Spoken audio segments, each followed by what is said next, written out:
결국 가족을 떠나보낸 이후에 아무것도 하지 않고 매일 지내게 되면 간호페인처럼 되어서 늙어버리는 사례를 자주 봅니다. 그렇게 되지 않기 위해서라도 70대 전에 가족과의 간호에 증명하면 건강보험제도를 활용할 필요가 있습니다.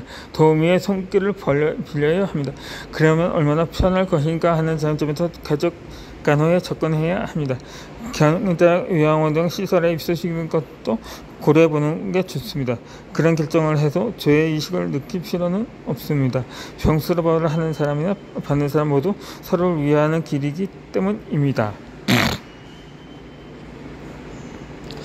이 간호하는 사람도 할 수 있던 70대를 보낼 수 있고 시간이 자유로워진 만큼 자주 부모나 가족 등의 환자를 만나러 가면 됩니다.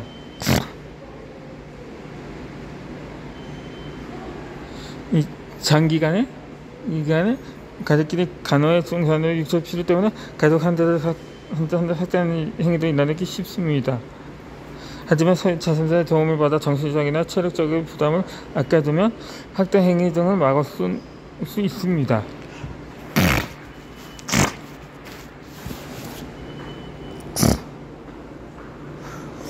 특히 치매 환자를 상대로 하는 간호라면 의사소통 방법을 도모하거나 개발하지 않고 무의식적으로 감정적으로 변하게 되는 경우도 일어나기 십상입니다.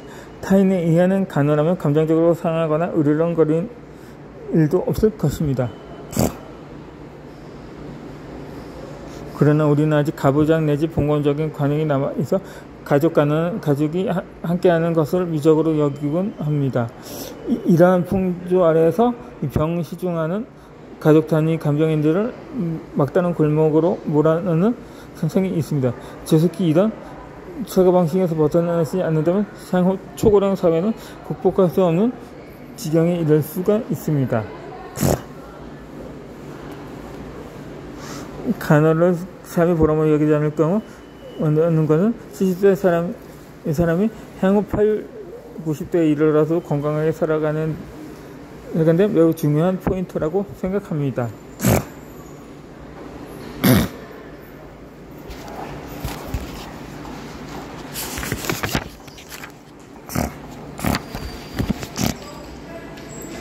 이 재택 간호라는 간호보다는 재택 미토리라는 선택지가 있습니다.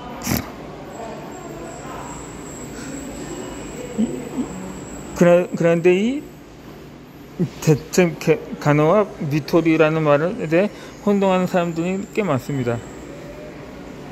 이 미토리의 표현이 우리 한국식으로 표현을 한다면 호스피트라는 말입니다.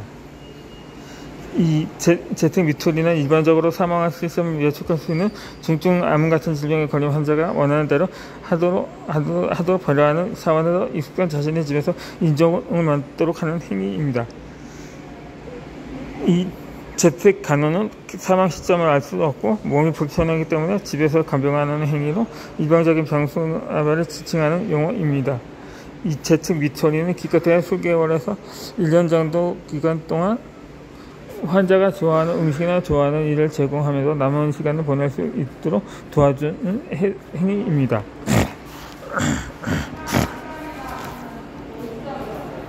이 재택 미토리의 경우 시간이 어느 정도 정해져 있고 환자의 감청을 잘 있고 사무직장의 우수로 용변을 보는 시간 있으면 용변을 보는 심형 접사를 거둘 수 있습니다. 상호소통도 정상적으로 할 수 있기 때문에 간호라는 부담이 비교도 적고 가족도 최후까지 임종 순간을 지킬 수가 있습니다. 그러나 재택 간호의 경우는 다릅니다. 우선 언제까지 계획하지 알 수 없다는 점이 간병에 남촉한다는 점입니다. 환자적으로 배려한다고 해도 환자의 치매가 진행될수록 고맙다는 말은커녕 욕설을 듣기 쉽습니다. 더하여 계속 누워있으면 배설이나 목욕, 식사 등 감염자태의 부담이 계속 가중됩니다. 다분간 아니라 실제로 부담도 상당히 커집니다. 이 때문에 재택 간호도 가족이 별도의 주범을 떠맡으면 그 가족은 폐인이 될 수도 있습니다. 이채택 개호를 선택하다면 반드시 공적 서비스 등 제3자의 도움을 최대 얻는 것을 감정합니다. 저는 이러한 이유로 재택 간호에는 그다지 선청을 하지 않습니다.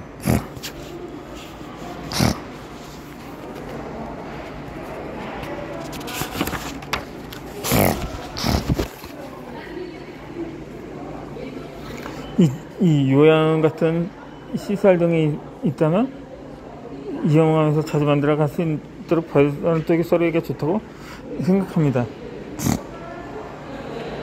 한편 저는 재택 미팅에 대해 중요한 쪽입니다. 그렇다고 병원에서 처우를 맞지 않는 것 자체가 안 된다고 하는 것은 아닙니다. 흔히 사명에 임박한 환자에게 병실 침대에서 여러 가지 간이 가능성 있는 바람에 스파게티 상태가 되어 있는 것을 불쌍하다고 하지만 정작 본인은 이미 의식이 있기 때문에 아프지도 가렵지도 않습니다. 다만 이 시기에 있는 경우 임종을 병원에 받을지 아니면 집에서 맞을지를 결정해야 한다는 저는 집을 선택할 것입니다. 병원에 입원해 있으면 괴로운 시술이나 수술 등을 시행하는 경우가 있습니다. 물론 수술 동의서는 작성하지만 그 외의 모든 행위는 의사 마음대로 결정하는 치료가 맞습니다. 이 의사는 환자가 편한지 괴로운지가 아니라 검사 데이터를 정상적으로 가지고 가는 것을 선택하기 쉽습니다. 이 때문에 처우까지도 고통스럽게 갈 가능성도 없지 않습니다. 만일 고통을 겪더라 조금이라도 생명을 연장하고 싶으면 병원에 머물러도 됩니다. 그러나 머지않아 죽음에 이른다는 것을 알고 이도 어느 정도 유지한다면 집에서 처우를 맞는 선택지도 좋다고 생각합니다. 그하고 완화 치료의 말기 환자가 고통 완화 치료가 보급되어 있지 않았지만 최근에는 호스피스도 늘고 있습니다. 호스피스 케어에 들어가면 마지막 시간에 다시 완화에 대로 보낼 수 있도록 지원을 받을 수 있습니다. 다만 하룻밤에 10만 원은 당연히 들기 때문에 상당한 비용이 들 것입니다.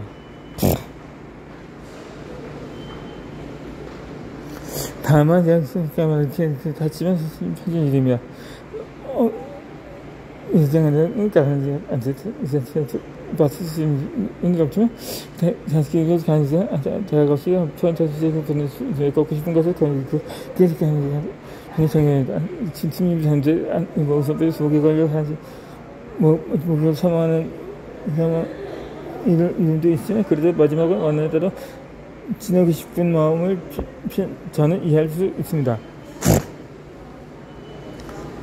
아직 인식감기 맞이한 삶을 것을 인식하고 있으면 재택 뮤tu얼리는 훌륭한 선택지일 수 있습니다. 단지 이를 위해서는 환경 정도는 버틸 수 없습니다. 거기에 협력하는 호스피스 케어 매니저와 상담하여 사전 정돈을 해야 합니다.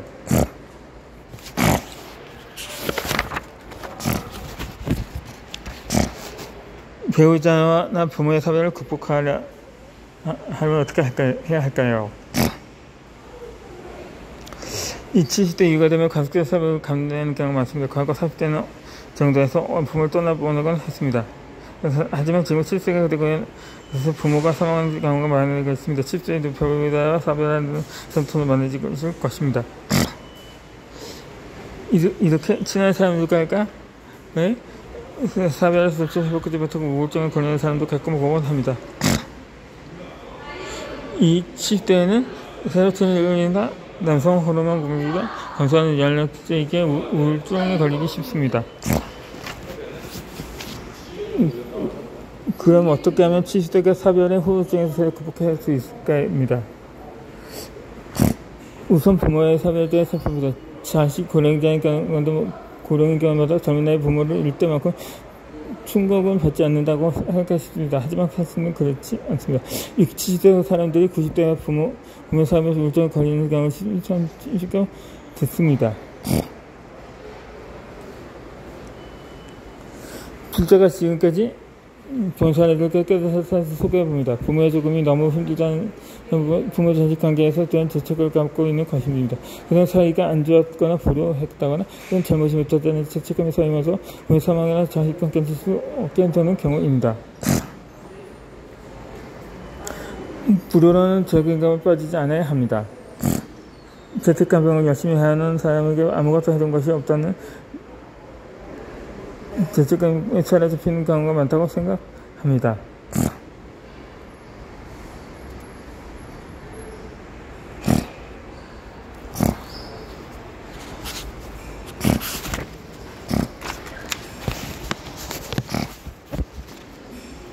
신기한 점은 부모들의 간섭을 시작하면 열심히 돌봅니다.